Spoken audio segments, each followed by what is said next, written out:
ಪ್ರಯತ್ನ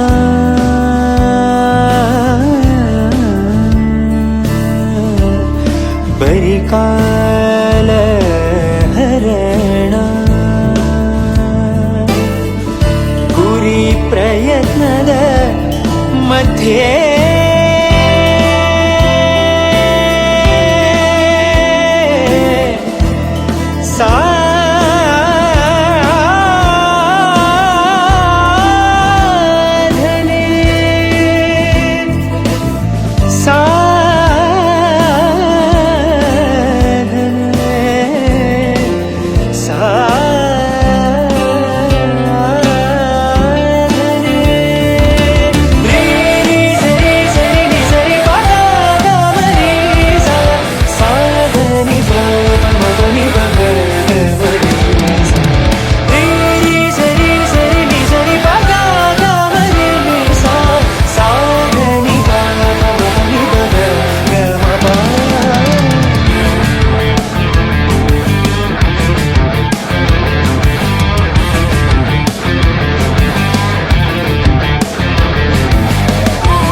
नारायणाय नमो नमः वासुदेवाय नमो नमः नारायणाय नमो नमः वासुदेवाय नमो नमः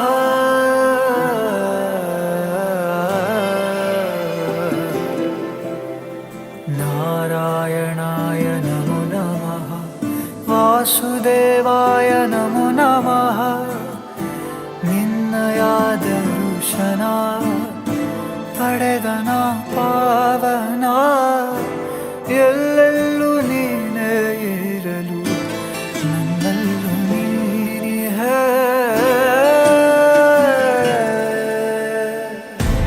ಆಂತರ್ಯ ಕೇಳುವುದೊಂದೇ ನೀ ನನ್ನ ನಡೆಸೋ ಮುಂದೆ ಭಕ್ತಿಯಿಂದ ಸೆರೆ ಕಾಣು ಕಣ್ಣ ತುಂಬಿದೆ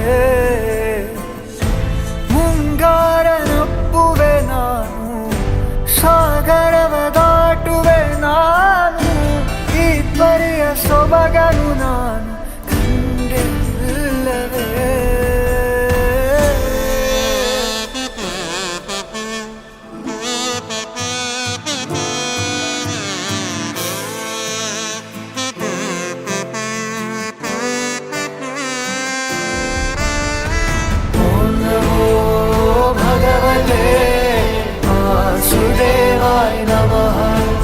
ಊಟಕ್ಕೆ ಅನ್ನ ಸಾಂಬಾರು ತಿಳಿಸಾರು ಪಾಯಸ ಜಿಲೇಬಿ ಕೋಸಂಬರಿ ಚಟ್ನಿ ಉಪ್ಪು ಉಪ್ಪಿನಕಾಯಿ ಒಂದು 10 ಥರದ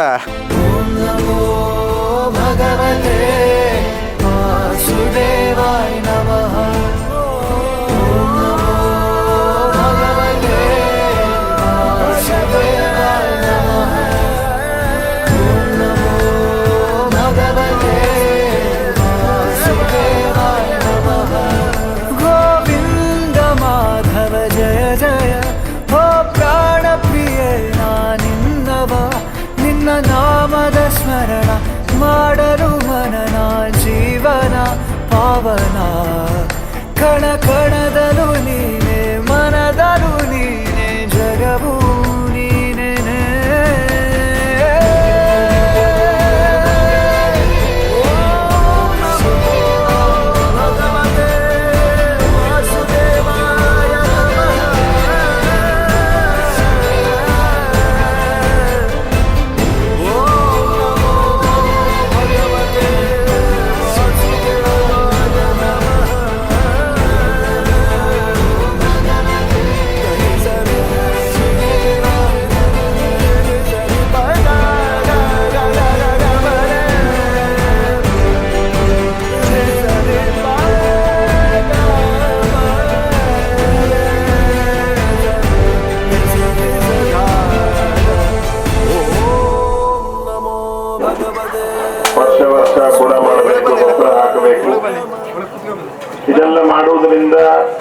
ಆ ಫಲ ಕೊಡ್ತದೆ ಅಂತ, ಅಡಕೆ ಸಸಿ ಫಲ ಕೊಡುತ್ತದೆ. ಹಾಗೆ ಒಂದು ದೇವರನ್ನ ಪ್ರಾಣ ಪ್ರತಿಷ್ಠಾಪನೆ ಮಾಡಿ ಹಾಗೆ ಬಿಟ್ರೆ ಆಗ್ಲಿಕ್ಕಿಲ್ಲ ಅಂತ. ಈಗಿನ ಒಂದು ಕಾಲಘಟ್ಟದಲ್ಲಿ ನಾವು ಹೇಳುವುದಾದ್ರೆ, ಇವತ್ತು ಮಾರಿಕಾಂಬೆಯನ್ನ ಗರ್ಭಗುಡಿಯ ಒಳಗಿಟ್ಟು ಪೂಜೆ ಮಾಡುವುದರ ಜೊತೆಗೆ ಮಾರಿಕಾಂಬೆ ಹುಟ್ಟಿದ್ರೆ ಮಾತ್ರ ಮುಂದೊಂದು ದಿವಸ ಸನಾತನ ಧರ್ಮ ಅನ್ನುವಂತಹದ್ದು ಈ ಜಗತ್ತಲ್ಲಿ ಉಳಿಬಹುದು. ಸನಾತನ ಧರ್ಮ ಅನ್ನೋದು ಉಳಿತದೆ, ಸನಾತನ ಧರ್ಮವನ್ನ ಫಾಲೋ ಮಾಡುವವರು ಉಳಿಬೇಕಲ್ಲ. ಧರ್ಮ ಎಲ್ಲಿಗೆ ಹೋಗುದಿಲ್ಲ, ಧರ್ಮ ಅಲ್ಲೇ ಇರ್ತದೆ. ಯಾಕಂದ್ರೆ ಧರ್ಮಕ್ಕೆ ನಾಶ ಇಲ್ಲ. ಮತ ಮನುಷ್ಯರು, ಧರ್ಮವನ್ನು ಮಾಡಿದ್ದು ಮನುಷ್ಯರಲ್ಲ, ಭಗವಂತ. ಭಗವಂತ ಮಾಡಿದ್ದು ಯಾವುದೋ ನಾಶ ಆಗುದಿಲ್ಲ, ಮನುಷ್ಯರು ಮಾಡಿದ್ ನಾಶ ಆಗತ್ತೆ. ಈ ಒಂದು ಬಿಲ್ಡಿಂಗ್ ಕಟ್ತೇವೆ ಮನುಷ್ಯರಂತ ಆದ್ರೆ ಒಂದಿಷ್ಟು ಕಾಲ ಆದ್ಮೇಲೆ ಆ ಬಿಲ್ಡಿಂಗ್ ಹೋಗ್ತದೆ. ಎಲ್ಲ ಧರ್ಮವು ಸನಾತನವೇ. ಪಂಚಭೂತ ಅಂತ ಹೇಳ್ತೇವಲ್ಲ, ಗಾಳಿ, ನೀರು, ಬೆಳಕು, ಬೆಂಕಿ, ಇವುಗಳ ಧರ್ಮವು ಸನಾತನವೇ. ಸೂರ್ಯನ ಧರ್ಮ ಸನಾತನ. ಸೂರ್ಯನ ಹತ್ರ ಹೋದ್ರೆ ನಿಮಗೆ ಸೂರ್ಯನಿಂದ ಪ್ರಣವ ಜಪ ಕೇಳುತ್ತೆ. ಓಂ ಇತ್ಯ ಅಂದ್ರೆ ನಾಸಾದವರು ನಾವು ಹೇಳಿದ್ ನಂಬುದಿಲ್ಲ. ಆದರೆ ಸನಾತನ ಧರ್ಮದಲ್ಲಿ ಇರುವವರನ್ನ ಜಾಗೃತರಾಗಿ ಮಾಡಬೇಕಾದ ಒಂದು ಕಾಲಘಟ್ಟದಲ್ಲಿ ನಾವು ಇದರಲ್ಲಿ ಬೇರೆ ಯಾರು ಇರಲಿಲ್ಲ. ಇದ್ದದ್ದು ಪೂರ್ತಿ ಹಿಂದೂಗಳೇ ಸನಾತನ ಧರ್ಮವನ್ನು ಆಚರಿಸುವವರೇ. ಬಾಬರ್ ಕಾಲದಲ್ಲಿ ಎಲ್ಲ ಕನ್ವರ್ಟ್ ಆದ್ರು 1500ನೇ ಇಸ್ವಿಯಲ್ಲಿ. ಆ ಕನ್ವರ್ಟ್ ಆದಂತ ನಮ್ಮ ಹಿಂದೂಗಳೇ ಇವತ್ತು ನಮ್ಮವರನ್ನ ಕೊಡ್ತಾ ಇದ್ದಾರೆ. ಹೋಗುವಾಗ ತಂದೆ ತಾಯಿನ ಬಿಟ್ಟು ಬರಬೇಕು, ಅಣ್ಣ ತಮ್ಮನ್ ಬಿಟ್ಟು ಬರಬೇಕು, ಅಕ್ಕ ತಂಗಿನ ಬಿಟ್ಟು ಬರಬೇಕು, ತಾನು ಹುಟ್ಟಿದ ಮನೆಯನ್ನು ಬಿಟ್ಟು ಬರಬೇಕು, ತನ್ನ ಗೆಳೆಯ ಗೆಳತಿಯರನ್ನೆಲ್ಲ ಬಿಟ್ಟು ಬರ್ಬೇಕಾಗತ್ತೆ ಗಂಡನ ಮನೆಗೆ ಅಲ್ವಾ. ಆ ದೊಡ್ಡ ತ್ಯಾಗ ಅವಳು ಮಾಡ್ತಾಳೆ. ಹಾಗಾಗಿ ಅವಳಿಗೆ ದೊಡ್ಡ ಸ್ಥಾನ ಕೊಟ್ಟಿದ್ದಾರೆ ಹಿಂದೂ ಧರ್ಮದಲ್ಲಿ. ಮನುಸ್ಮೃತಿ ಏನ್ ಹೇಳ್ತದೆ, ಎಲ್ಲಿ ಸ್ತ್ರೀಯರು ಖುಷಿ ಖುಷಿಯಲ್ಲಿ ಇರ್ತಾರೋ ತತ್ರ ರಮಂತೆ ತತ್ರ ದೇವತಾಹ, ಅಲ್ಲಿ ದೇವತೆಗಳು ಇರ್ತಾರೆ. ವಾಸ್ತು ಪೂಜೆ ಮಾಡೋದು ಬೇಡ. ಒಂದು ಮನೆಯಲ್ಲಿ ಖುಷಿಯಿಂದ ಒಂದು ಬಂದಂತ ಹೆಂಗಸು ಸುಮಂಗಲಿಯರು ಎಲ್ಲ ಚೆನ್ನಾಗಿ ಖುಷಿ ಖುಷಿಯಲ್ಲಿ ಇದ್ರೆ ರಮಂತೆ ತತ್ರ ದೇವತಾಹ, ಅಲ್ಲಿ ನೀವು ವಾಸ್ತು ಪೂಜೆ ಮಾಡುವುದೇ ಇರ್ಲಿಕ್ಕೆ ಯಾವ ಸ್ತ್ರೀಯು ಸಂಪತ್ತನ್ನು ಹಾಳು ಮಾಡಿ. ಸ್ತ್ರೀಯಿಂದ ಒಂದು ಮನೆ ಹಾಳಾಯ್ತಂತಿಲ್ಲ, ಒಂದು ಸ್ತ್ರೀ ತಪ್ಪು ದಾರಿ ಇಟ್ಟು ಹಾಳಾಯ್ತು ಅನ್ನೋದು ಬಹಳ ಕಮ್ಮಿ ನೋಡಿ ಜಗತ್ತಲ್ಲಿ. ಎಲ್ಲೋ ಈ ಗಂಡಸರೆಲ್ಲ ತಪ್ಪು ಮಾಡಿ ಬೇರೆ ಆದವಳು ಮಾಡ್ಬೇಕಂತ. ಹಾಗಾಗಿ ಗೃಹಿಣಿ ಹತ್ರ ಇರ್ತದೆ ಪ್ರಜರಿಕಿ. ಸೊ ಗೃಹಿಣಿ ನೀರ್ ಹಾಕಬೇಕು. ಅವಳು ಒಪ್ಪಿಗೆ ಇದ್ರೆ ಇವ ಮಾಡ್ಬೋದು ಸತ್ನಾನ್ ಕತೆ. ಆ ದೃಷ್ಟಿಯಿಂದ ಗೃಹಿಣಿಗೆ ನೀರ್ ಹಾಕ್ಲಿಕ್ಕೆ ಹೇಳಿದ್ದಾರೆ. ಗೃಹಿಣಿಯ ಒಪ್ಪಿಗೆ, ಹೆಂಡತಿ ಒಪ್ಪಿಗೆಯನ್ನು ಪಡೆದು ನಾನು ಸತ್ನಾನ್ ಕತೆ ಮಾಡ್ತೇನೆ ಅಂತ ಅದರದ್ದು ಗೂಢಾರ್ಥ. ಇದನ್ನ ಯಾರು ಹೇಳೋರಿಲ್ಲ ಇವತ್ತು, ಯಾರಿಗೂ ಬೇಕಾಗೂ ಇಲ್ಲ. ಇಂಥ ವ್ಯವಸ್ಥೆ ಇರುವಾಗ ಇಂಥ ಧರ್ಮವನ್ನು ಬಿಟ್ಟು ಬೇರೆ ಧರ್ಮಕ್ಕೆ ಹೋಗ್ತಾರಲ್ಲ ನಮ್ಮ ಮಹಿಳೆಯರು, ಇದಕ್ಕಿಂತ ದುರಂತ ಇನ್ಯಾವುದುಂಟು ಈ ಕಾಲಘಟ್ಟದಲ್ಲಿ. ದೊಡ್ಡ ಮಟ್ಟಿನ ಲವ್ ಜಿಹಾದ್ ಆಗ್ತಾ ಉಂಟು. ವರ್ಷಕ್ಕೆ 35 ಲಕ್ಷ ಹೆಣ್ಮಕ್ಳು ಕಾಣೆ ಆಗ್ತಾ ಇದ್ದಾರೆ. ಎಲ್ಲಿ ಹೋದ್ರು ಎಂತ ಅಂತ ಗೊತ್ತಿಲ್ಲ. 35 ಲಕ್ಷ ಹೆಣ್ಮಕ್ಳು ಕಾಣೆ ಆಗ್ತಿದ್ದಾರೆ. ಅದಕ್ಕೆ ಮನೆಯಲ್ಲಿ ಮಾರಿಕಾಂಬೆ ಬೇಕಿವತ್ತಂತ.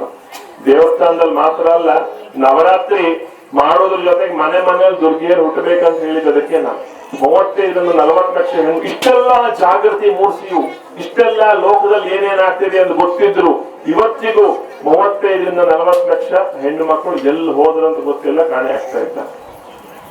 ಇದು ದುರಂತ ನೋಡಿ. ನಾವು ದುರ್ಗೆಯ ಪರಂಪರೆಯವರು. ಪಾರ್ವತಿ ಎಂತ ಮಾಡಿದ್ಲು, ಈಶ್ವರ ಸಿಕ್ಕಬೇಕಂತ ಘನಘೋರ ತಪಸ್ ಮಾಡಿದ್ಲು. ಘನಘೋರ ತಪಸ್ ಮಾಡಿ ಈಶ್ವರ ಸಿಕ್ಕಿದ. ಆಯ್ತಲ್ಲ, ಮದುವೆ ಆಗೋ ಹೋಗೋದು. ಇಲ್ಲ ಅಪ್ಪನ ಹತ್ರ ಕೇಳ್ಕೊಳ್ಬೇಕು, 1 ನಿಮಿಷ ಅಪ್ಪನ ಹತ್ರ ಎಲ್ಲ ಕೇಳಿ ಓಕೆ ಆದ್ಮೇಲೆ ಮದುವೆ ಆಗುವ ಅಂತ ಪಾರ್ವತಿ ಹೇಳಿಲ್ಲ. ಕುಮಾರ ಸಂಭವದಲ್ಲಿ ಬರೋದು ಕಾಳಿದಾಸ ಬರೀತಾ ನೋಡಿ. ಹಾಗೆ ಶ್ರೀರಾಮ ಧನುಸ್ಸನ್ನು ಮುರಿದು ಕೂಡಲೇ ದಶರಥ ಸೀತೆನ ಮದುವೆ ಮಾಡಿ ಕೊಡ್ತೇನೆ ಅಂತ ತಡಿ ಅಪ್ಪನ ಹತ್ರ ಮಾತಾಡ್ಕೊಳ್ಬೇಕು ಅಂತ. ಇದು ನಮ್ಮ ಪರಂಪರೆ, ಶ್ರೀರಾಮನ್ ಪರಂಪರೆ, ಪಾರ್ವತಿ ಪರಂಪರೆಯವ್ರು ನಾವು. ಇದನ್ನೆಲ್ಲ ಬಿಟ್ಟು ಯಾವುದೋ ಒಬ್ಬ ಅನ್ಯ ಮತದ ವ್ಯಕ್ತಿಯ ಹಿಂದೆ ನಾವು ಹೋಗುವುದು ಈ ಕಾಲದ ಅತ್ಯಂತ ದೊಡ್ಡ ದುರಂತವೇ ಹೊರತು ಇನ್ನೇನು ಅಲ್ಲ. ಲವ್ ಜಿಹಾದ್ ಆಗ್ತಾ ಉಂಟು ಜಗತ್ತಲ್ಲಿ, ಲ್ಯಾಂಡ್ ಜಿಹಾದ್ ಆಗ್ತಾ ಉಂಟು. ನಮ್ಮ ಭೂಮಿ ಬೇರೆಯವರ ಕೈಗೆ ಹೋಗ್ತಾ ಉಂಟು. ಸನಾತನ ಧರ್ಮದ ಉತ್ಪತ್ತಿ ಆಗಿರುವಂತ ಈ ಭಾರತ ಖಂಡ ಬೇರೆ ಮತದವರ ಕೈಗೆ ಆ ಲ್ಯಾಂಡ್ ಜಿಹಾದ್ ಭೂಮಿ ಹೋಗ್ತಾ ಉಂಟು. ಧರ್ಮಾಂತರ ಆಗ್ತಾವ, ಮತಾಂತರ ಪರ್ ಡೇ 1,500 2,000 ಜನರ ಮತಾಂತರ ಇವತ್ತಾಗ್ತಾ ಉಂಟು. ವರ್ಷಕ್ಕೆ 8ರಿಂದ 10. ಒಂದು ಕಾಲದಲ್ಲಿ ನಾಗ ಇದ್ದದ್ದು ಎಲ್ಲಿ, ಮರದ ಕೆಳಗೆ. ಗೊತ್ತಿಲ್ಲದ ಹಾಗೆ ಆ ಔಷಧ ನಮ್ಮ ದೇಹವನ್ನು ಸೇರ್ತಾ ಇದೆ. ಚರ್ಮವ್ಯಾಧಿ ಹೇಗೆ ಬರ್ತದೆ? ನಾಗನ ಮೃತ್ತಿಕಾ ಪ್ರಸಾದ ತಕೊಂಡ್ರೆ ಎಲ್ಲಿ ಚರ್ಮವ್ಯಾಧಿ ಬರುತ್ತೆ? ಯಾಕಂದ್ರೆ ಔಷಧೀಯ ವೃಕ್ಷಗಳ ಕೆಳಗಿನಿಂದ ತೆಗೆದುಕೊಟ್ಟಂತಹ ಆ ವಸ್ತುಗಳು ಔಷಧವೇ ಅದು. ಅದಕ್ಕೆ ದೇವರನ್ನ ಸೇರಿಸಿದ್ರು, ವೈಜ್ಞಾನಿಕತೆಗೆ ದೇವರನ್ನ ಸೇರಿಸಿದ್ರು. ವೈಜ್ಞಾನಿಕತೆ ನಮ್ಗೆ ಇವತ್ತು ನೆನಪು ಹೋಗಿದೆ, ದೇವರ ವಿಷಯ ಮಾತ್ರ ಉಳ್ಕೊಂಡಿದೆ. ಹಾಗಾಗಿ ಮೂಢನಂಬಿಕೆ ಅಂತ ಹೇಳ್ತೇವೆ. ಅಶ್ವತ್ಥನಿಗೆ ಸುತ್ತು ಬನ್ನಿ ಎಂದ್ರು, ಬೆಳಗಿನ ಹೊತ್ತಿಗೆ ಮಾತ್ರ ಬನ್ನಿ, ಸಂಜೆ ಬರಬೇಡಿ ಎಂದ್ರು. ಮನೆಗೊಂದು ಅಶ್ವತ್ಥ ಏಕ್ದಮ್ ಅಸ್ತಮ ಇದ್ದವ್ರು ತಿರುಗಿ ಅಶ್ವತ್ಥ ಮರದ ಸುತ್ತ 21 ಬಾರಿ ತಿರುಗಿ ನಿಮ್ಗೆ ಎಷ್ಟು ಆಕ್ಸಿಜನ್ ಬೇಕು, ಲಂಗ್ಸ್ ಅಲ್ಲಿ ಎಂತೆಂತ ಪ್ರಾಬ್ಲಮ್ ಉಂಟು, ಶ್ವಾಸಕೋಶದಲ್ಲಿ ಎಂತೆಂತ ಪ್ರಾಬ್ಲಮ್ ಉಂಟು, ಎಲ್ಲ ಪರಿಹಾರ ಆಗ್ತದೆ ಅಂತ. ಅದನ್ನ ಅಶ್ವತ್ಥ ನಾರಾಯಣ ಅಂದ್ರು. ಅಶ್ವತ್ಥಿಗೆ ಮದುವೆ ಮಾಡಿ ಅಂದ್ರು. ಇದೆಲ್ಲ ಜೋಟಿಗೆ ಬಿಡಿ ಅಂದ್ರು. ಕುಂಭಮೇಳಕ್ಕೆ ಹೋದ್ರಿ ಅಲ್ಲ ನೀವು? ಬತ್ತಿ ಕಟ್ಟು, ಎಣ್ಣೆ, ಬಾಳೆ ಎಲೆ, ವೀಳ್ಯದೆಲೆ, ಅಡಿಕೆ ಹೋಳು, ಪಂಚಾಮೃತ, ಹಾಲು, ಜೇನುತುಪ್ಪ, ಸಕ್ಕರೆ ಎಲ್ಲವೂ ಕೂಡ ಎಷ್ಟು ಜನರಿಗೆ ಗೊತ್ತು. ಈಗ ನೋಡಿ, ಯಾರು ಹೇಳುದಿಲ್ಲ ಇದನ್ನು. ಒಂದು ಮಲ್ಟಿನ್ಯಾಷನಲ್ ಕಂಪನಿ ಕೊಟ್ಟದಕ್ಕಿಂತ ಜಾಸ್ತಿ ದುಡ್ಡನ್ನ ಒಂದು ದೇವಸ್ಥಾನ ಇವತ್ತು ಸರ್ಕಾರ ಪೂಜಾದಿಗಳು ಇಲ್ಲಿಗೆ ನಿಲ್ಲುವಂತದ್ದಲ್ಲ. ಯಾಕಂದ್ರೆ ಮೊಹರಂ ಬಂದ್ರೆ ಅಥವಾ ಗೌರ್ಮೆಂಟ್ ಹಾಲಿಡೇ ಬಂದ್ರೆ ಬೀಗ ಹಾಕ್ಬೋದು, ದೇವಸ್ಥಾನ ಬೀಗ ಹಾಕ್ಲಿಕ್ಕಿಲ್ಲ. ನಿರಂತರ ಪೂಜೆ ಪುನಸ್ಕಾರ ನಡೀತಾ ಇರಬೇಕು, ನಿಲ್ಲುವಂತದ್ದಲ್ಲ. ಗೌರ್ಮೆಂಟ್ ಹಾಲಿಡೇ ಇಲ್ಲ ದೇವಸ್ಥಾನಕ್ಕೆ. ಆ ದೃಷ್ಟಿಯಿಂದ ನಿರಂತರವಾಗಿ ನಡೀತಾ ಇರಬೇಕು. ಸೂರ್ಯಚಂದ್ರ ಇರುವವರೆಗೂ ಆರಾಧನೆಗಳು. ವಾರಕ್ಕೊಂದು ಭಜನೆ ಆದ್ರೂ ಮಾಡಿ, ಗ್ರಾಮಸ್ಥರ ಒಂದೊಂದು ಭಜನೆ ಟೀಮ್ ಮಾಡ್ಕೊಳ್ಳಿ. ಹೆಂಗಸರದೊಂದು ಟೀಮ್ ಆಗಲಿ, ಗಂಡಸರದೊಂದು ಟೀಮ್ ಆಗಲಿ. ವಾರದಲ್ಲಿ ಶುಕ್ರವಾರ ಮಹಿಳೆಯರು ಬಂದು ಭಜನೆ ಮಾಡಿ, ಸೋಮವಾರ ಮಂಗಳವಾರ ಗಂಡಸರು ಬಂದು 45 ಜನ ಸೇರಿ ಭಜನೆ ಮಾಡಿ, ವಾರದಲ್ಲಿ 2 ದಿವಸ ಇಲ್ಲಿ ಬನ್ನಿ, ಒಂದು ಭಜನೆ ಅಂತ ಹೇಳಿ ಮಾಡಿ, ಇನ್ನು ಆರಾಧನೆ ನಿರಂತರವಾಗಿ ನಡೀಲಿ ಅಂತ.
ಲಕ್ಷ್ಯವು ಬೇಡ ರಾಮನ ಕಡೆಗೆ, ಪ್ರೇಮವು ತುಂಬಲಿ ಹೃದಯದ ಒಳಗೆ, ಭಜನೆಗೆ ಪ್ರಾರಂಭ ಮಾಡೋಣ.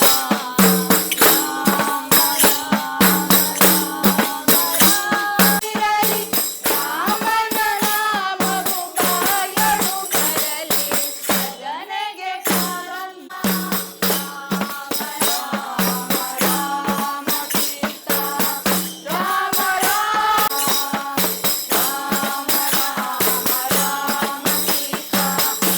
ಸ್ನಾನ ಎಲ್ಲಿ ನೋಡಿದಿರಿ, ದಿಲ್ಲವೆಂದು ಬಲ್ಲ ಜಾಣರೆ ಬಿಲ್ಲಂಗೋವಿಯ ಚೆಲುವ ಕೃಷ್ಣನ ಎಲ್ಲಿ ನೋಡಿದಿರಿ, ರಂಗನ ನೋಡಿದಿರಿ, ಬಿಲ್ಲಂಗೋವಿಯ ಚೆಲುವ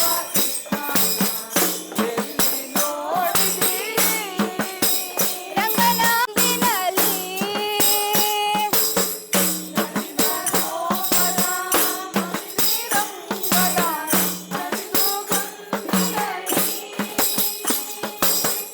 ಅಂದ ಚಂದದ ಗೋಪ ಬಾಲರ ವೃಂದ ವೃಂದದಲ್ಲಿ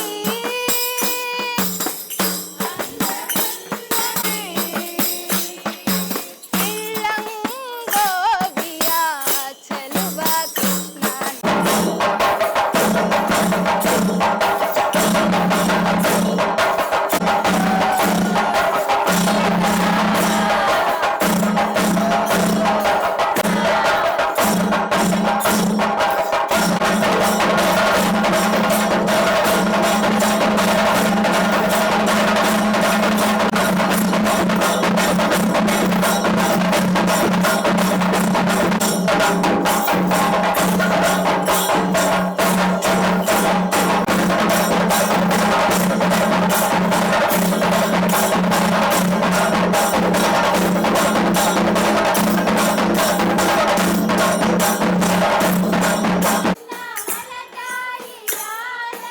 ಸತ್ಯದೇ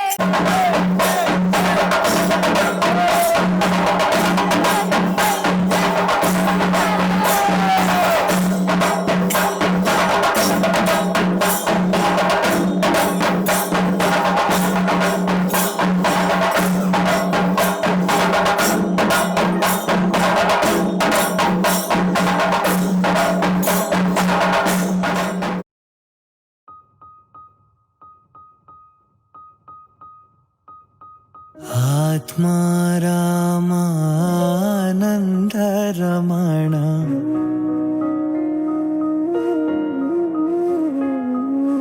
ಅಚ್ಯುತ ಕೇಶವ ಹರಿ ನಾರಾಯಣ.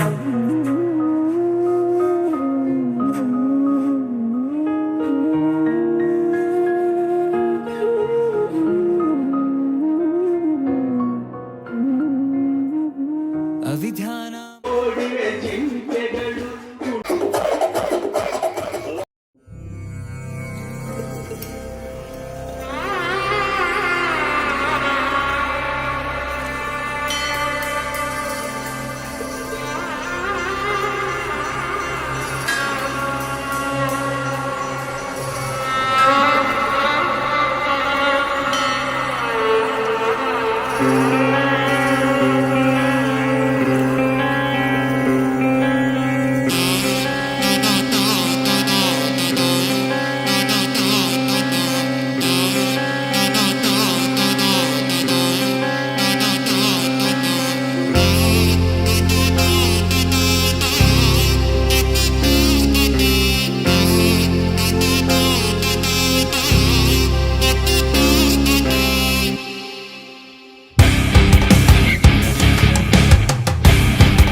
ಸ್ವಲ್ಪ ಇದೆ, ಶಾಮಿಯಾನ ಹಾಕಿದ್ದಾರೆ ಅಂತಂದರೆ.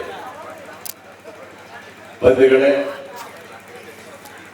ಶ್ರೀ ಮಾರಿಕಾಂಬ ದೇವಿಯ 3ನೇ ವರ್ಷದ ವಾರ್ಷಿಕ ಸಮಾರಂಭದಲ್ಲಿ ಸಮಾರಂಭದ ಅಧ್ಯಕ್ಷತೆ ವಹಿಸಿರುವಂತ ಇದು ಸ್ನೇಹ ಮೆಲೋಡಿ ಆರ್ಕೆಸ್ಟ್ರಾ ಭದ್ರಾವತಿಯ ನಮ್ಮ ಸ್ನೇಹಿತರು. ಚಳಿಯೆಲ್ಲ ಹಾವಾಗಿತ್ತು, ಸ್ವಲ್ಪ ಚಳಿ ಆಗುತ್ತೆ, ಯಾಕಂದ್ರೆ ಭಾಷಣ ಕೇಳಿದ್ರೆ ಚಳಿ ಸುಲಭವಾಗುತ್ತೆ. ಸಮಯ ಇನ್ನೊಂದು 5 ನಿಮಿಷ ಮುಗಿಸ್ಬಿಡ್ತೀವಿ. ತಾಯಿ ಮಾರಿಕಾಂಬ ದೇವಿಯ 3ನೇ ವರ್ಷಕ್ಕೂ ಸಹ ನಾವು ಬಂದಿದ್ದೀನಿ ಅಂತ ಕಾಣುತ್ತದೆ. ಆ ತಾಯಿಯ ಆಶೀರ್ವಾದದಿಂದ ನಾನು ಹಿಂದಿನ ಸಾರಿ ಈ ಕ್ಷೇತ್ರದ ಶಾಸಕರಾದೆ, ನಿಗಮಮಂಡಳಿ ಅಧ್ಯಕ್ಷ ಆದೆ. ಈ ಸರಿ ಕೇಳಿದೆ ನಾನು, ತಾಯಿ ಒಂದು ಮಂತ್ರಿ ಸ್ಥಾನ ಇದೆ, ಅದನ್ನು ಕರುಣಿಸ್ಕೊಡ್ಬೇಕು, ನಿನ್ನ ಆಶೀರ್ವಾದ ಇರಲಿ ಅಂತ ನಾನು ಕೇಳ್ಕೊಂಡು ಆ ತಾಯಿಯ ಆಶೀರ್ವಾದ ಬೇಡೇ ಇರ್ಬೇಕಂತೀನಿ. ಆ ತಾಯಿ ನನಗೆ ಒಬ್ಬರಿಗೆ ಅಲ್ಲ, ಇಲ್ಲಿರುವಂತ ಎಲ್ಲ ಭಕ್ತರಿಗೆ ಅವ್ರು ಏನೇನು ಬೇಡಿಕೆಗಳನ್ನ ಇಟ್ಟಿದ್ರು ಅದೆಲ್ಲವನ್ನ ಈಡೇರಿಸುವಂತ ಆಗಲಿ ತಾಯಿ ನಿನ್ನಲ್ಲಿ ಕೇಳ್ಕೊಳ್ತೇನೆ. ನಾನು ಇವತ್ತು ಬಹಳ ಖುಷಿಯಾಗುತ್ತೆ. ಇವತ್ತು ಈ ಪ್ಲೇಸ್ ಇದೆಯಲ್ಲ, ಆ ತಾಯಿಯ ಒಂದು ದೇವಸ್ಥಾನ ಇರೋದ್ರಿಂದ ಮಾರಿಕಾಂಬ ದೇವಸ್ಥಾನ ಬಹಳ ದೂರಿಯಾಗಿರೋದ್ರಿಂದ, ಜೊತೆಗೆ ಇವತ್ತು ಈ ರಂಗಮಂದಿರ ಬಹಳ ಚೆನ್ನಾಗಿ ಬಂದಿದೆ. ನಿಜವಾಗ್ಲೂ ಹೇಳ್ತಿದ್ದೇನೆ, ಈ ಭಾಗಕ್ಕೆ ಇಲ್ಲಿಗೆ ಒಂದು ಕಡೆ ಬಂದಿದೆ. ಅಂದ್ರೆ ರಂಗಮಂದಿರದ ಒಂದು ಒಳ್ಳೆ ಚೆನ್ನಾಗಿ ಮೂಡಿ ಬಂದಿದೆ. ಅದಕ್ಕೆ ಸುಮಾರು 18 ಲಕ್ಷ ಹತ್ರ ಕೊಟ್ಟಿದ್ದೀನಿ. 18 ಲಕ್ಷದವರೆಗೆ ಇದು ಕೊಟ್ಟಿದ್ದೀನಿ. ಇನ್ನು ಸ್ವಲ್ಪ ಕೆಲಸ ಆಗ್ಬೋದು. ಆಮೇಲೆ ಗೋದಾವರಿಗೆ ಅದಕ್ಕೂ ಸಹ 14 ಲಕ್ಷ ರೂಪಾಯಿ ಕೊಟ್ಟಿದ್ದೀನಿ ಟೋಟಲ್. ಅದಕ್ಕೆ 14 ಲಕ್ಷ, ಇದಕ್ಕೆ 17 ಚಿಲ್ಲರೆ ಕೊಟ್ಟಿದ್ದೀನಿ ಟೋಟಲ್. ಇವೆರಡು ಕೆಲಸನ ಹಿಂದೆ ನನ್ನ ಹತ್ರ ಕೇಳಿದ್ರು. ನೀವೇನ್ ಕೇಳಿದ್ರೆ ಅಷ್ಟು ಪ್ರವೀಣ್ ನಾವು ಈಡೇರಿಸ್ಕೊಟ್ಟಿದ್ದೀನಿ. ಮತ್ತೆ ನನಗೆ ಕೇಳಕ್ ಬರಬೇಡ್ರಿ, ಮತ್ತೆ ನೀನು ಹೆಚ್ಚಾಗಿ ಇನ್ನು ಬೇರೆ ರಸ್ತೆಗೆ ಇಷ್ಟ ನೋಡ್ಕೊಳಕ್ ಹೋಗೋಣ. ಹಾಗಾಗಿ ಈ ಪ್ರವೀಣ್ ಅವರೆಲ್ಲ ಸೇರಿ ಬಹಳ ದೇವಸ್ಥಾನದ ಬಗ್ಗೆ ಕಾಳಜಿ ಬಂದಿತ್ತು, ಮಾಡಿದ್ರು. ಆನಂತರ ಇದು ಆಗ್ಬೇಕು, ಇವೆಲ್ಲ ಆಗ್ಬೇಕು. ಇಲ್ಲಿ ಒಂದು ಈ ಗ್ರೌಂಡ್ ಅಲ್ಲಿ ನಮಗೆ ಒಂದು ಒಳ್ಳೆ ರಂಗಮಂದಿರ ಆದ್ರೆ ಶಾಲೆ ಕಾರ್ಯಕ್ರಮ ಇರ್ಬೋದು, ಮಕ್ಕಳ ಕಾರ್ಯಕ್ರಮ ಇರ್ಬೋದು, ಬೇರೆ ಕಾರ್ಯಕ್ರಮ ಇರ್ಬೋದು, ಅಥವಾ ರಾಜಕೀಯ ಚಟುವಟಿಕೆಗೂ ಕೊಡ್ಲಿಕ್ಕೆ ಅವಕಾಶ ಆಗುತ್ತೆ, ಎಲ್ಲಕ್ಕೂ ಆಗುತ್ತೆ. ಒಳ್ಳೆ ಬಹಳ ಚೆನ್ನಾಗಿದೆ ಅಂತ ಇವತ್ತು ಹೇಳ್ಬೋದು. ಸುಂದರವಾಗಿ ಮಾಡಿದ್ದಾರೆ, ಖುಷಿ ಆಗುತ್ತೆ, ನೋಡೋಕೆ ಖುಷಿ ಆಗುತ್ತೆ, ಚೆನ್ನಾಗಿ ಮಾಡಿದ್ದಾರೆ. ಹಾಗೆ ಇದೇ ತರ ಆ ತಾಯಿ ನಿಮಗೆ ಪ್ರತಿ ವರ್ಷನೂ ಈ ವಾರ್ಷಿಕ ಸಮಾರಂಭದಲ್ಲಿ ಯಾರ ತುಂಬಿರ ಪೂಜ್ಯರು ಬರ್ಬೇಕಾಯ್ತು. ಸ್ವಾಮೀಜಿಯವರು ಆರೋಗ್ಯಕ್ಕೆಲ್ಲ ಹೋಗಿದ್ದಾರೆ, ಬರೋದು ಲೇಟ್ ಆಗಿದೆ ಅಂತ ನನಗೆ ಹೇಳಿದ್ರು. ಪ್ರತಿ ವರ್ಷನೂ ಹಿಂದಿನ ಸಲ 10:30 ಇದ್ರು ಅವರು. ಯಾವತ್ತೂ ತಪ್ಸಲ್ಲ ಅವರು ಪೂಜ್ಯ ಮಲ್ಲಿಕಾರ್ಜುನ ಸ್ವಾಮೀಜಿಯವರು. ಇವತ್ತು ನನ್ನೆಲ್ಲ ತಾಯಿಯಂದ್ರೆ ನೀವು ಇಲ್ಲಿ ನಾವು ಇವತ್ತು ಧಾರ್ಮಿಕ ಕ್ಷೇತ್ರದಲ್ಲಿ ನಾವು ಎತ್ತಿದ ಕೈ. ಯಾವುದೇ ಒಂದು ಸಣ್ಣ ದೇವಸ್ಥಾನ ಮಾಡಿದ್ರು ಸಹ ನಾವು ಅದಕ್ಕೆ ಪೂಜೆ ಪುರಸ್ಕಾರ ಮಾಡೋ ಮೂಲಕ ಜಾಸ್ತಿ ಒತ್ತನ್ನು ನಾವು ಕೊಡ್ತೀವಿ. ದಕ್ಷಿಣ ಕನ್ನಡಕ್ಕೆ ಹೋದ್ರೆ ಅಲ್ಲಿ ಕೋಲಗಳು ನಡೀತವೆ, ದೈವಾರಾಧನೆ ಜಾಸ್ತಿ ನಡೀತದೆ. ನಮ್ಮಲ್ಲಿ ದೈವಾರಾಧನೆ ಕಮ್ಮಿ ಇದೆ. ಆದ್ರೂ ಒಂದಿಷ್ಟು ಏನಾಗಿದೆ, ದಕ್ಷಿಣ ಕನ್ನಡದ ಸ್ವಲ್ಪ ಟಚ್ ಈ ಕಡೆ ಇರೋದ್ರಿಂದ ಈಗ ನಾಗ ಪೂಜೆ ಜಾಸ್ತಿ ಆಗಿದೆ ಎಲ್ಲ ಕಡೆ. ನಿಮ್ಮ ಮನೇಲಿ ನಾಗ ದೋಷ ಇದೆ, ನೀವು ನಾಗಾರಾಧನೆ ಮಾಡಬೇಕಂತ ಹೇಳಿ ಅಲ್ಲಿಂದ ಇಲ್ಲಿ ಬಂದಿದೆ. ಬಹುಶಃ ಅಲ್ಲಿ ಖಾಲಿ ಆಗಿದೆ ಅಂತ ಕಾಣಿಸ್ತದೆ, ಎಲ್ಲ ದೇವಸ್ಥಾನ ಮುಗಿದೋಗಿದೆ. ಈಗ ಇಲ್ಲಿ ಬಂದಿದೆ. ಈಗ ನಾಗ ಪೂಜೆಗಳು ಇವತ್ತು ತುಂಬಾ ಜಾಸ್ತಿ ಇವತ್ತು ಈ ಭಾಗದಲ್ಲಿ ಶುರುವಾಗಿದೆ. ಅಂದ್ರೆ ನಮ್ಮ ನಂಬಿಕೆಗಳು, ನಮ್ಮ ದೇವರ ನಂಬಿಕೆಗಳನ್ನ ವಿಶ್ವಾಸದಿಂದ ನಾವು ಮಾಡುವಂತ ಪೂಜೆ ಆಗಿದೆ. ಹಾಗಾಗಿ ಗೋಲ ಮತ್ತು ದೈವ ಆರಾಧನೆಗಳನ್ನ ಬಹಳ ಅದ್ದೂರಿ ಮಾಡುವಂತದ್ದು ದಕ್ಷಿಣ ಕನ್ನಡದಲ್ಲಿ. ನಾನು ಹೆಂಡತಿ ಮಾತ್ರ ಅವರು ಉಡುಪಿ, ಅವರು ಅವರ ಪೂಜೆ ಪುರಸ್ಕಾರಕ್ಕೂ ನಾವು ಹೋಗ್ಬೇಕು. ಅಲ್ಲಿ ಪೂಜೆ ಪುರ ಪ್ರವೀಣ ಅಲ್ಲಿ ಅವ್ರ ಮನೆ ದೇವರು ಇದ್ರೆ ಅಲ್ಲಿ ನಾನು ಹೋಗ್ಬೇಕು, ಹಳ್ಳಿನಾಗ ಹೋಗ್ಬೇಕಾಗಿತ್ತು. ನಾನು ಅಲ್ಲಿ ಅಲ್ಲಿಗೆ ವರ್ಷಕ್ಕೆ 2-3 ಸರಿ ಹೋಗಿ ಅಲ್ಲಿ ಕಾಪಲ್ ಮಾರಿಕಾಂಬ ದೇವಸ್ಥಾನದ ಪೂಜೆ ಮುಗಿಸಿ ಅಲ್ಲಿ ಅವರ ದೈವ ಆರಾಧನೆಗೆ ಏನೇನಿದೆ ಅವೆಲ್ಲವನ್ನು ನಾವು ಮಾಡುವಂಥದ್ದು ಪೂಜೆ ಪುರಸ್ಕಾರ ಇದೆ ಪ್ರತಿ ವರ್ಷ ಇರ್ತದೆ. ಹೀಗೆ ಆ ನಂಬಿಕೆಗಳ ವಿಶ್ವಾಸಗಳು ಇಟ್ಕೊಂಡು ನಾನು ಅವತ್ತೇ ಒಂದ್ಸರಿ ಹೇಳಿದೆ, ನಂಬಿಕೆ ವಿಶ್ವಾಸಗಳು ನಮ್ಮ ದೇವರಲ್ಲಿ ಇರಬೇಕು, ಬಿಟ್ರೆ ಮೂಢನಂಬಿಕೆಗಳಲ್ಲಿ ಆದರೆ ಬಲವನ್ನ ತೋರಿಸಬಾರದು. ಆ ಮೂಢನಂಬಿಕೆಯಿಂದ ಹಿಂದೆ ನಮ್ಮ ಆ ಭಾಗದ ಕೆಳದಿ ಸೀಮೆಯ ಭಾಗದಲ್ಲಿ ಎಷ್ಟೋ ಜನದ ಕುಟುಂಬಗಳು ಅಳಿಸಿ ಹೋಗ್ಬಿಟ್ಟು ಅಂತ ಮೂಢನಂಬಿಕೆಯನ್ನು ಹೊರಗಿಟ್ಟು ಭಕ್ತಿ ಇರಬೇಕು ದೇವರಲ್ಲಿ, ಭಕ್ತಿ ಇರಬೇಕು ಸ್ವಾಮೀಜಿಯವರ ಮುಖಾಂತರ ಅಂತ ಏನ್ ಹೇಳ್ತೀವಿ ಅದಾಗ್ಬೇಕು. ಹಾಗಾಗಿ ಈ ಗ್ರಾಮದ ಭಾಗದ ಜನರು ನಂಬಿಕೆ ಇಟ್ಕೊಂಡು ಇವತ್ತು ಆ ಒಂದು ಮಾರಿಕಾಂಬದ ಜಾತ್ರೆ ಇವತ್ತು ಏನು ವಾರ್ಷಿಕ ಸಮಾರಂಭ ಮಾಡಿದಿರಿ. ಮೊನ್ನೆ ತಾನೇ ಹೊಸನಗರದಲ್ಲಿ ಮಾರಿ ಹಬ್ಬವನ್ನ ಮಾಡಿದಿರಿ. ಅದ್ದೂರಿಯ ಮಾರಿ ವರ್ಷ ಮಾರಿ ಹಬ್ಬ ಆಗಿದೆ. ಸಾಗರದಲ್ಲಿ 3ನೇ ತಾರೀಕಿನಿಂದ ಸಾಗರದ ಮಾರಿ ಜಾತ್ರೆ ಶುರುವಾಗಿದೆ. 9 ದಿವಸಗಳಾಗಿದೆ. ತಾವೆಲ್ಲರೂ ಬರ್ಬೇಕಂತ ಹೇಳಿ ಶಾಸಕರೇ ನಾನು ಕೇಳ್ತೀವಿ, ತಾಯಿ ಆಶೀರ್ವಾದ ಪಡಿಬೇಕು. ಬಹಳ ಅದ್ದೂರಿಯಾಗಿ ಹಿಂದಿನ ಸಾರಿ ಸುಮಾರು 12 ಲಕ್ಷ ಜನ ಸೇರಿದ್ರು. ಈ ವರ್ಷ ಕನಿಷ್ಠ ಅಂದ್ರೆ 18-20 ಲಕ್ಷ ಜನ ಬರ್ತಾರ ನಿರೀಕ್ಷೆ ಇಟ್ಟಿದ್ದೀವಿ. ಬಹಳ ಚಂದವಾಗಿ ಮಾಡ್ತಾ ಇದ್ದೀವಿ ಇವತ್ತು. ಹಾಗೆ ಎಲ್ಲ ದೇವರುಗಳ ಮಹಿಮೆ ಅವರವರ ಶಕ್ತಿ ಅಂತ ಕಾಣುತ್ತದೆ. ಅಷ್ಟು ಅದ್ದೂರಿ ಕಾರ್ಯಕ್ರಮಗಳನ್ನ ಮಾಡಿಸ್ಕೊಳ್ತಾರೆ. ಇಂಥ ಒಂದು ದಿನದಲ್ಲಿ ಬಂದಿದ್ದೀನಿ. ಬಹಳ ಸಮಯ ತಗೊಳ್ಳೋದಿಲ್ಲ. ಮೆಲಡಿ ಆರ್ಕೆಸ್ಟ್ರಾ ಪಾಪ ಭಾರಿ ಸ್ಟ್ರಾಂಗ್ ಆಗಿ ಹಾಡು ಹೇಳ್ತಿದ್ರು. ಜೋರಲ್ಲಿ ಒಂದು ಕಾಲ ಹೇಳಿದ್ರು, ನನಗೆ ಬರೋಳಗೆ ಮುಗಿಸಿಟ್ಟಿದ್ರಲ್ಲಿ ಇರಬೇಕು. ಒಂದೊಂದ್ಸರಿ ಹಾಡಿದ್ರೆ ಸರಿ. ಹಾಗಾಗಿ ಬಹಳ ಇಷ್ಟೊತ್ತಾದರೂ ಇಷ್ಟೊಂದು ಜನ ಸೇರಿದ್ರೆ ಈ ಭಾಗದ ಜನರಿಗೆ ಒಂದು ನಿರೀಕ್ಷೆಗಳಿದ್ದಾವೆ. ಬಹಳ ಖುಷಿ ಆಗುತ್ತೆ. ಏನೇ ಇರಲಿ ಹೀಗೆ ಇರೋಣ, ನಗ್ನಗ್ತಾ ಇರೋಣ, ಖುಷಿಯಾಗಿರ್ಬೇಕು. ಅದೇ ಹೇಳೋದು, ಜನ ಯಾವಾಗಲೂ ಖುಷಿಯಾಗಿರ್ಬೇಕು. ದುಡ್ಡು ಇರುತ್ತೋ ದುಡ್ಡು ಇರಲ್ಲ, ಖುಷಿ ಮಾತ್ರ ಯಾವಾಗಲೂ ಇದೇ ತರ ಇರಬೇಕು. ನೋಡಿ, ನನಗೆ ಈಗ 5ನೇ ಕಾರ್ಯಕ್ರಮ ಈಗ ನಾನು ಬಂದಿರೋದು. 7 ಗಂಟೆಯಿಂದ 5ನೇ ಕಾರ್ಯಕ್ರಮ ಮುಗಿಸಿ ಇನ್ನೂ ಒಂದು ಕಾರ್ಯಕ್ರಮ ಇದೆ. ಎಂತಾದ್ರೂ ಹುದ್ದೆಯವರು ಬಂದಲ್ಲಿ ಹೋಗಿ ಭೇಟಿ ಕೊಟ್ಟು ಅಲ್ಲೊಂದು ಸಭೆ ಒಂದು ಸಣ್ಣ ಮಾತಾಡೇ ಹೋಗ್ಬೇಕಾಗಿದೆ. ಅಲ್ಲೂ ಕೇಳ್ತಾ ಇದ್ದಾರೆ, ಸರ್ ಬಂದ್ರ ಅಂತ ಕೇಳ್ತಾ ಇದ್ದಾರೆ. ಆದ್ರೂ ಬಿಡೋದಲ್ಲ, ಹೋಗಿ ಆ ಕಾರ್ಯಕ್ರಮವನ್ನ ಮುಗಿಸಿ ನಾನು ಮನೆಗೆ ಹೋಗ್ತೇನೆ. ಎಷ್ಟೊತ್ತಾದ್ರೂ ಬಿಡೋದಿಲ್ಲ ಅಂತ ಬಹಳ ಖುಷಿ ಆಯ್ತು. ಒಳ್ಳೇದಾಗ್ಲಿ, ಶುಭವಾಗ್ಲಿ. ಮುಂದಿನ ದಿನದಲ್ಲಿ ಈ ಭಾಗದ ಅಭಿವೃದ್ಧಿ ಏನಾರಿದ್ದರೆ ನನ್ನ ಗಮನಕ್ಕೆ ತಂದು, ನಾನು ಈ ರಸ್ತೆ ಹಿಂದೆ ನಾನೇ ಮಾಡ್ಕೊಟ್ಟಿದ್ದೆ, ಈಗ ಹಾಳಾಗಿದೆ. ಅದನ್ನ ಈಗ ಮತ್ತೆ ರೀಟಾರ್ ಮಾಡಬೇಕು. ಅದನ್ನ PMDCಗೆ ಈಗಾಗಲೇ ಮನವಿ ಮಾಡಿದ್ದೀವಿ. ಅದನ್ನ ರೀಟಾರ್ ಮಾಡ್ಕೊಡೋದಾಗಬೇಕು. ಕರಂಗೊಳ್ಳಿ ರಸ್ತೆಗೂ ಸಹ ಈ ಸರಿ ಆ ರಸ್ತೆಗೂ ಸಹ ದುಡ್ಡನ್ನ ಇಟ್ಟಿದ್ದೀನಿ. ಆ ರಸ್ತೆನೂ ಆಗ್ತದೆ, ಅದನ್ನ ನೆನ್ಪಿಟ್ಕೊಳ್ಳಿ. ಅದು PMDCಗೆ ಕೊಟ್ಟಿದ್ದೀನಿ. ಸುಮಾರು ಎಷ್ಟು ಅಪ್ರೂವ್ ಆಗಿದೆ ಅಂತ ನಮ್ಮ ಅಧ್ಯಕ್ಷರು ಹೇಳ್ತಾ ಇದ್ದಾರೆ. ಅದಕ್ಕೂ ಕೊಟ್ಟಿದ್ದೇನೆ. ಅಂದ್ರೆ ಮೂಲ ಸಂಪರ್ಕ ರಸ್ತೆಗಳಿಗೆ ಆದ್ಯತೆಯನ್ನು ಕೊಟ್ಟಿದ್ದೀನಿ ಅಂತ ಹೇಳ್ತಾ, ಮತ್ತು ಬಹಳಷ್ಟು ಈ ಭಾಗದ ರಸ್ತೆಗಳನ್ನ ಪ್ರವೀಣ್ ಅವರೆಲ್ಲ ಕೇಳಿದ್ದಾರೆ. ಅದಕ್ಕೆಲ್ಲ ಕೊಟ್ಟಿದ್ದೀನಿ. ತುಂಬಾ ನಿಮ್ಮ ವಾರ್ಡಿಗೂ ಕೊಟ್ಟಿದ್ದೀನಿ, ನಿಮ್ಮ ಪಂಚಾಯತಿಗೂ ಕೊಟ್ಟಿದ್ದೀನಿ. ಯಾವ್ಯಾವ ಪಂಚಾಯತಿಗೆ ಏನೇನು ಆಗ್ಬೇಕು ಅನ್ನೋದನ್ನ ಸಮರ್ಪಕವಾಗಿ ಈ ಸರಿ ಕೊಟ್ಟಿದ್ದೀನಿ ಅಂತ ಹೇಳ್ತಾ, ನಿಮ್ಮೆಲ್ಲರ ಪ್ರೀತಿ ವಿಶ್ವಾಸ ಹೀಗೆ ಇರಲಿ ಅಂತ ಹೇಳ್ತಾ, ಆರ್ಕೆಸ್ಟ್ರಾ ನೋಡ್ರಿ, ಎಂಜಾಯ್ ಮಾಡಿ. ಮಕ್ಕಳ ಚೆರಿಗೆ ಇಲ್ಲದ್ರ ಡ್ಯಾನ್ಸ್ ಮಾಡಿದ್ರ ಮಾಡಿದ್ರಲ್ಲ ಡ್ಯಾನ್ಸ್? ಬರ ಒಂದು ಡ್ಯಾನ್ಸ್ ಮಾಡೋಣ ಎಲ್ಲ ಸೇರಿ. ಡ್ಯಾನ್ಸ್ ಮಾಡೋಣ ಬರ್ತೀರಲ್ಲ? ಬನ್ನಿ ಎಲ್ಲ ಬನ್ನಿ. ಎಲ್ಲ ಎಂತ ಹಾಡ ಹಾಕ್ತೀಯಪ್ಪ? ಹಾಡ ಯಾವ್ದು ಹಾಕ್ತೀಯ? ಒಂದು ಡ್ಯಾನ್ಸ್ ಇದೆ ಸರ್, ದಯವಿಟ್ಟು ನೀವು ನೋಡ್ಲೇಬೇಕು. ಡ್ಯಾನ್ಸ್ ವಿಶೇಷವಾದ ಡ್ಯಾನ್ಸ್ ಇದೆ, ದಯವಿಟ್ಟು ನೀವು ಕುತ್ಕೊಂಡು ನೋಡ್ಬೇಕು. ಒಳ್ಳೆ ಹಾಡ. ಬಹಳ ಹೊತ್ತಿನಿಂದ ಅದು ವೈಟಿಂಗ್ ಅಲ್ಲಿ ಇಟ್ಟಿದ್ದೀವಿ ಸರ್. ಅದೇ ಹಾಕ್ಬೇಡಿ, ನೋಡ್ತೀನಿ ನಾನು, ನೋಡ್ಬಿಟ್ಟು ಹೋಗ್ಬೇಡಿ. ಅದ್ಯಾವ್ದು ಅಪ್ಪ ಹಾಡ ಮಾತ್ರ ಹಾಕ್ಬೇಡ. ಅಪ್ಪ ಲೂಸ, ಅಮ್ಮ ಲೂಸ, ಅಪ್ಪ ಅದು ಮಾತ್ರ ಹಾಕ್ಬೇಡ ಕಣೋ. ಹೇಳಿದ ಅಂತದ ಪಾಪ ಅಪ್ಪ ಅಮ್ಮ ಕೂರಿಸಿ ಹಾಡ ಹಾಕಿದ್ರೆ ಅವ್ರು ಹೆಂಗಾರ ಇರ್ಬೇಕಾದ್ರೆ ಎಂತ ಹಾಡ ಬಾರೆ. ಆವಾಗೆಲ್ಲ ಹಾಡು ಎಷ್ಟು ಚೆನ್ನಾಗಿದೆ ಪ್ರವೀಣ. ಆವಾಗ ಹಳೆ ಕಾಲ ರಾಜ್ಕುಮಾರ್ ಹಾಡುಗಳೆಲ್ಲ ಎಷ್ಟೆಲ್ಲ ಚೆನ್ನಾಗಿದೆ. ಈಗಿನ ಹಾಡು ಕೇಳಕ್ಕೆ ಬೇಜಾರಾಗಿದೆ. ಇಂಥ ಹಾಡು ಬಂದ್ಬಿಟ್ಟು ಅಲ್ಲಂದ್ರ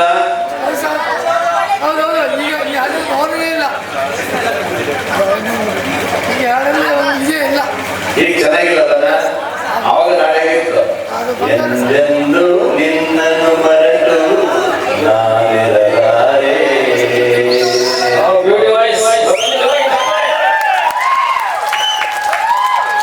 ಅಂತ ಹಾಡು. ಈಗ ನನಗೆ ಹಾಡಕ್ಕೆ ಬರಲ್ಲ. ನನಗೆ ನಾನು ಸಂಗೀತಗಾರ ಎಲ್ಲೋ ಇರ್ತಿದ್ದೆ. ನನಗೆ ರಾಜಕೀಯ ಆಗ್ಬಿಟ್ಟಿದೆ.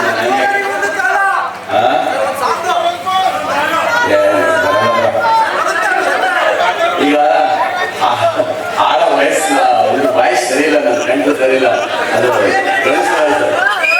ಅದ್ಯಾವುದೋ ಒಂದು ಹುಡುಗಿ ವೈರಲ್ ಹಾಡು ಹೇಳಿದ್ದಲ್ಲ, ಇಂಥದ್ದು ಹಾಡಲಿಕ್ಕೆ ಬರಲ್ಲ. ಎಂಥದ್ದು ಹೂವಿನ ಬಾಣದಂತೆ, ಹೂವಿನ ಬಾಣದಂತೆ ಅಷ್ಟೇ ನಾವು ಮಾಡಲ್ಲ. ಅಂತ ಹಾಡೇ ನಮ್ಗೆ ಬರೋದು, ಮತ್ತೆ ಎಂತ ಹಾಡು ಬರೋದಿಲ್ಲ. ಹುಡುಗಿ ನೋಡು ಪಾಪ ಯಾವುದೋ ಒಂದು ಹಾಡು ಅಂತ ಹೇಳಬೇಕು. ಅದೆಷ್ಟು ವೈರಲ್ ಆಯ್ತಂದ್ರೆ ಇಡೀ ಕರ್ನಾಟಕದ ಜನ ನೋಡಿದ್ರು. ಅದು ಹಂಗೆ ಅಷ್ಟೇ ಬರೋದು ನಮಗೆ, ಮತ್ತೆ ಬೇರೆ ಬರೋದಿಲ್ಲ. ಇದೇ ಖುಷಿಗಳಿದ್ರಿ, ಚೆನ್ನಾಗಾಗಲಿ, ಒಳ್ಳೇದಾಗಲಿ. Thank you very much. ಅಧ್ಯಕ್ಷರು ಮಾತಾಡ್ತಾರೆ.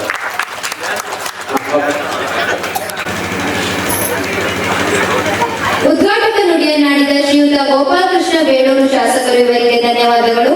ಈಗ ಅಧ್ಯಕ್ಷರ ನುಡಿ ಶ್ರೀ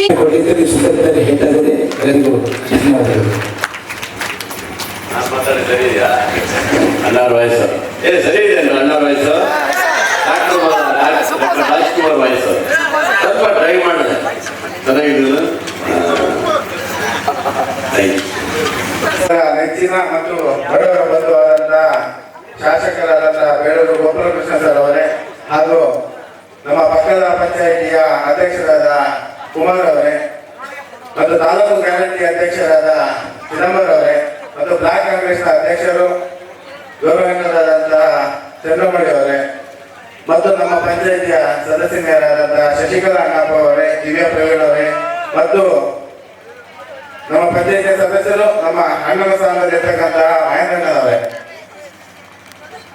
ನಿಜವಾಗ್ಲೂ ಒಂದು ಈ ಕಾರ್ಯಕ್ರಮಕ್ಕೆ ಸಂತೋಷ ಆಗ್ತಿದೆ. ಗಂಟೆ 12 ಆಗ್ತಾ ಬಂದ್ರು ಈ ಉದ್ಘಾಟನಾ ಕಾರ್ಯಕ್ರಮಕ್ಕೆ ಶಾಸಕರು ಬರ್ತಾರೆ ಅಂದಾಗ ಎಲ್ಲರೂ ಯಾರು ಎದ್ದೊಮ್ಮೆ ಕಾದಿದಾರಲ್ಲ, ನಿಮ್ಮೆಲ್ಲರಿಗೂ ಮತ್ತೊಮ್ಮೆ ಕೈ ಮುಗಿದ ನಮಸ್ಕಾರ ಹೇಳ್ತಿದ್ದೇನೆ. ಯಾಕಂದ್ರೆ ಶಾಸಕರ ಮೇಲೆ ಇರ್ತಕ್ಕಂಥ ಅಭಿಮಾನ ಮತ್ತೆ ನುಡಿದಂತೆ ನಡೆಯೋದು. ಈಗ ಹೇಳಬೇಕು ಸುಮ್ಮನೆ ಎಲ್ಲ ಹೋಗೋದಿಲ್ಲ. ನೀವು ಕಣ್ಣೆದಿಗೆ ನೋಡ್ತಾ ಇದ್ದೀರಾ. ಲಾಸ್ಟ್ ಟೈಮ್ ಬಂದಾಗ ನಾವು ಇಬ್ಬರು ಕೂತ್ಕೊಂಡು ಹಿಂದೆ ಸ್ಪರ್ಧೆ ಕಟ್ಕೊಂಡಿದ್ದೀವಿ. ಆದ್ರೆ ಹೇಳಿದ್ರೆ ನಾವು ಮುಂದೆ ಬರ್ಬೇಕಾದ್ರೆ ನಿಮ್ಗೆ ಒಂದು ಸಭಾಭವನ ಕೊಡ್ತೀವಿ ಅಂತ ಹೇಳಿ, ಅದನ್ನ ಹೇಳಿ ಅವರೇ ಬಂದು ಇವಾಗ ಉದ್ಘಾಟನೆ ಮಾಡಿದ್ದಾರೆ. ಅಂದ್ರೆ ನಿಜವಾಗ್ಲೂ ತಾಯಿ ಅವರಿಗೆ ಮುಂದಿನ ದಿನಗಳಲ್ಲಿ ಇದಕ್ಕೊಂದು ಸ್ವಲ್ಪ ಸಣ್ಣ ಕೆಲಸ ಪೆಂಡಿಂಗ್ ಇದೆ, ಅದು ಮುಗ್ದಿಂದಲೇ ಮಾಡೋದ್ರು. ಇಲ್ಲ ಸರ್ ಹಿಂಗೆ ವಸಂತೋತ್ಸವ ಇರೋದ್ರಿಂದ ನಾವು ಮಾಡಲೇಬೇಕು ಅಂದಾಗ ಸರಿ ಆಯ್ತು ಅಂತ ಹೇಳಿ ಅಪ್ಪಣೆ ಕೊಟ್ಟು ಈ ದಿನ ಈ ಒಂದು ಸಭಾಭವನ ಮತ್ತೆ ಕೆಳಗಡೆ ಇರ್ತಕ್ಕಂಥ ಅದು ಊಟ ಮತ್ತೆ ಇದಕ್ಕೆಲ್ಲದಕ್ಕೂ ಅನುಕೂಲ ಆಗ್ತಿದೆ. ಅಲ್ಲೇ ಇವತ್ತು ಅಡಿಗೆ ಮಾಡಿ 1,000 ಜನ ಇರ್ತಾರೆ. ಇವತ್ತು ಒಳ್ಳೆ ಅನ್ನ ಊಟಕ್ಕೆ ಎಲ್ಲದಕ್ಕೂ ಚೆನ್ನಾಗಿತ್ತು. ಅದನ್ನ ಸಹಿತ ಇವತ್ತು ಶಾಸಕರ ಕೈಯಲ್ಲೇ ಕಟ್ ಮಾಡಿಸ್ಬೇಕು ಅಂತ ಇದ್ವಿ. ಸಮಯ ಆಗಿದ್ದಿಲ್ಲ, ಅವ್ರು ಇಲ್ಲೇ ಅದಕ್ಕೆ ಶುಭಾಶಯನ ಮತ್ತೆ ಉದ್ಘಾಟನೆಗೂ ಗ್ರೀನ್ ಸಿಗ್ನಲ್ ಕೊಟ್ಟಿದ್ದಾರೆ. ಅದೇ ರೀತಿ ಮುಂದಿನ ದಿನಗಳಲ್ಲಿ ಈಗ ಯಾಕಂದ್ರೆ ಭಾಷಣ ಜಾಸ್ತಿ ಮಾಡೋದ ಸಮಯ ಅಲ್ಲ, ಯಾಕಂದ್ರೆ ಇನ್ನು ಮನರಂಜನೆ ಕಾರ್ಯಕ್ರಮ ತುಂಬಾ ಇರೋದ್ರಿಂದ ಈ ಒಂದು ಕಾರ್ಯಕ್ರಮಕ್ಕೆ ಪ್ರತ್ಯಕ್ಷವಾಗಿ ಪರೋಕ್ಷವಾಗಿ ನಮ್ಮ ಕರಗುಳಿಯ ಅಣ್ಣ ತಮ್ಮಂದಿರು, ಪುಟಾಣಿ ಮಕ್ಕಳು, ತಾಯಿಯಂದಿರು ಎಲ್ಲರೂ ಅತಿ ಹೆಚ್ಚಿನ ಶ್ರಮವನ್ನು ವಹಿಸಿದ್ದಾರೆ. ನಿಮ್ಮೆಲ್ಲರ ಶ್ರಮದಿಂದ ನಾನು ಇವತ್ತು ಈ ವೇದಿಕೆ ಮೇಲೆ ಕೂತ್ಕೊಂಡು ಮಾತಾಡ್ತಾ ಇದ್ದೀನಿ. ನನ್ನ ಒಬ್ಬನ ಕೈಯಲ್ಲಿ ಆಗಂತದಲ್ಲ, ತಾಯಿ ಶಕ್ತಿ ನಿಮ್ಮೆಲ್ಲರ ಸಹಕಾರ. ಇದೇ ರೀತಿ ಮುಂದಿನ ದಿನಗಳಲ್ಲಿ ಅತಿ ಹೆಚ್ಚಿನ ಸಂಖ್ಯೆಯಲ್ಲಿ ಒಳ್ಳೆ ಕಾರ್ಯಗಳನ್ನು ಮಾಡೋಣ. ಮತ್ತೆ ಈ ದೇಶದ ನವರಾತ್ರಿ ಪ್ರತಿದಿನ 300-350 ಜನ ಸಂಜೆ ನವರಾತ್ರಿಗೆ ಊಟ ಆಗ್ತಿತ್ತು. ಪ್ರತಿದಿನನೂ ಮಾಡಿದೀವಿ. ಮತ್ತೆ ನಮ್ಮ ಮಂಡಾರಿಯವರು ಸಹಿತ ತುಂಬಾ ಒಂದಿನ ಬಂದು ನಾವು ಮಾಡ್ತೀವಿ ಅಂತ ಹೇಳಿ ಒಳ್ಳೆ ರೀತಿ ಪ್ರತಿದಿನ ಕಾಂಪಿಟೇಷನ್, ಒಂದೊಂದಿನ ಒಂದೊಂದರ ವೆರೈಟಿ ಊಟಗಳು ನಡೀತಾ ಇತ್ತು. ಎಲ್ಲರ ಸಹಕಾರ ನೀಡಿದ್ದೀರಿ. ಹಾಗಾಗಿ ಎಲ್ಲರಿಗೂ ಮತ್ತೊಮ್ಮೆ ಧನ್ಯವಾದಗಳು ಅಂತ ಸಲ್ಲಿಸ್ತಾ ಇಷ್ಟೊಂದು ಎಲ್ಲ ಕಾರ್ಯಕ್ರಮಕ್ಕೆ ಸಹಕರಿಸಿದಂತ ನಮ್ಮೆಲ್ಲರಿಗೂ ಒಂದಿಷ್ಟ ಮಾತುಗಳನ್ನು ಮುಗಿಸ್ತೇನೆ. ಅದೇ ರೀತಿ ಈಗ ಒಂದು ಚಂದ್ರಮೌಳಿಯಲ್ಲಿ ಒಂದೆರಡು ಮಾತಾಡಬೇಕು ಅಂತ ಕೇಳ್ತಾ ಇದ್ದೇನೆ.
ಮನಸೇ ಮಾಯಾ ನದಿಯ ಹಾಗೆ ಹರಿವಾಧಾರೆ ಅನುರೂಪಿ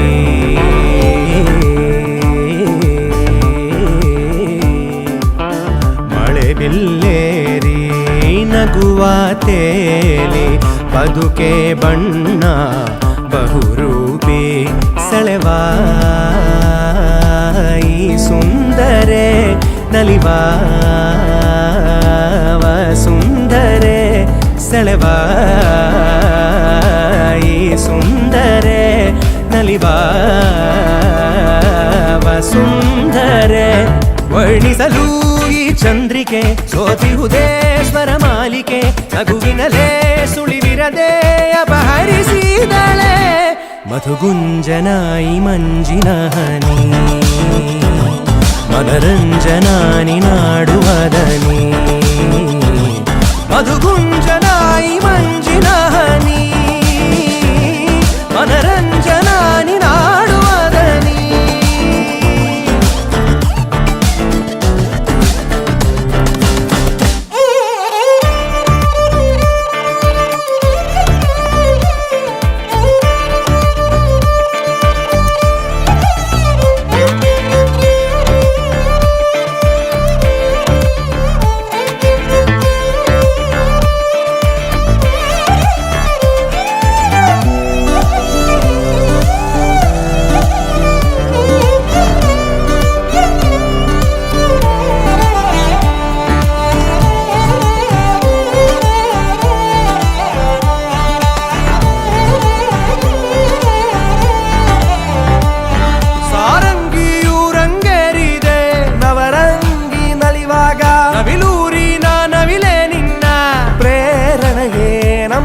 ಮದರಂಗಿಯು ನಿನಂಗೈಲೆ ರಂಗೋಲಿಡುವಾಗ ಸಿರಿಯ ನಡುವೆ ಅರಳಿದ ತಾರೆ ನೀನೇ ನಮ್ಮ ಆರೋಹದಿ ಮೌನರಾಗ ಅನುರಾಗಿಯಾಗೋದೆ ಈಗ ಮನಸ್ಸಿನ ಬೀದಿಯಲ್ಲಿ ನೀನೇ ನೀನೇ ಮಧುಗುಂಜನಾಯಿ ಮಂಜಿನ ಹನಿ ಮನರಂಜನಾನಿ ನಾಡುವದನಿ ಮಧುಗುಂಜನಾಯಿ ಮಂಜಿನ ಹನಿ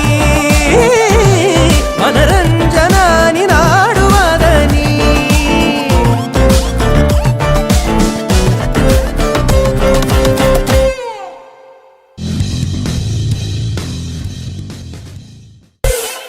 ಬಂದಾಡು ಬಂದಾಡು